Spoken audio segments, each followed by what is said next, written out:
Madame, Monsieur, bienvenue au journal de Business 24 Africa. Nous parlons de santé pour débuter cette édition. Le ministre de la Santé, de l'Hygiène publique et de la couverture maladie universelle, Pierre Demba, a procédé au lancement de la première phase du programme Santé, Nutrition et Développement de la petite enfance.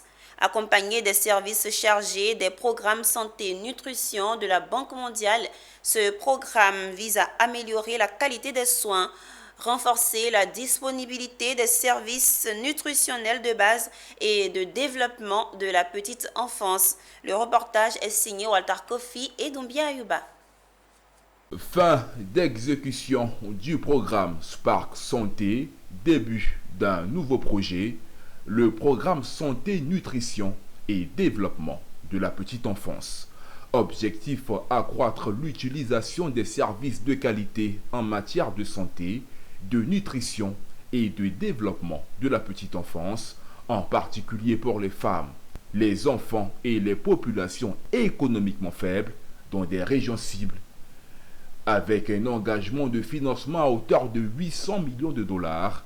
Ce programme prévu sur 10 ans se verra livré en 7 ans, une promesse faite par le ministre ivoirien en charge de la santé, Pierre Demba.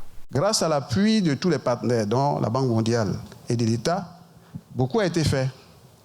Mais même quand vous désagrégez ces valeurs, ces indicateurs, vous vous rendez compte que sur la mortalité maternelle, sur plus de 113 districts, il y a à peine 20 qui ont des valeurs supérieures à 100. Il va falloir agir sur ces districts pour faire baisser rapidement la mortalité maternelle. Et nous allons le faire. Je vais également dire que le montant consenti est important. C'est vrai, 800 millions de dollars en 10 ans, mais je peux vous dire que ce projet peut être aussi exécuté en 5 ans.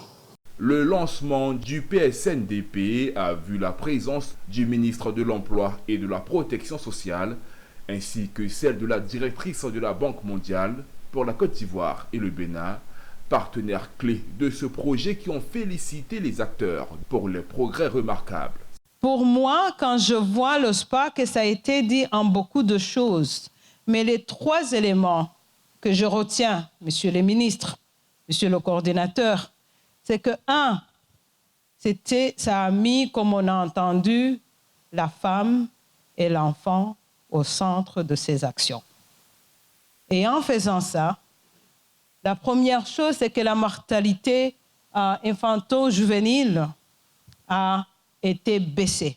Aussi, voudrais-je féliciter Monsieur le directeur général de l'IPS-SENAM et Monsieur le coordonnateur du projet Spark Santé pour l'important travail de synergie abattu dans le cadre de l'opérationnalisation et la généralisation de la couverture maladie universelle dans notre pays.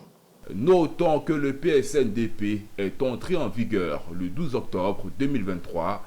Il s'articule autour de 5 composantes clés, à savoir le renforcement des extensions du système de protection sociale de santé en Côte d'Ivoire, l'amélioration de la qualité des soins et de la gouvernance, le renforcement des systèmes et des capacités de prestation de services de santé, de nutrition et de développement de la petite enfance.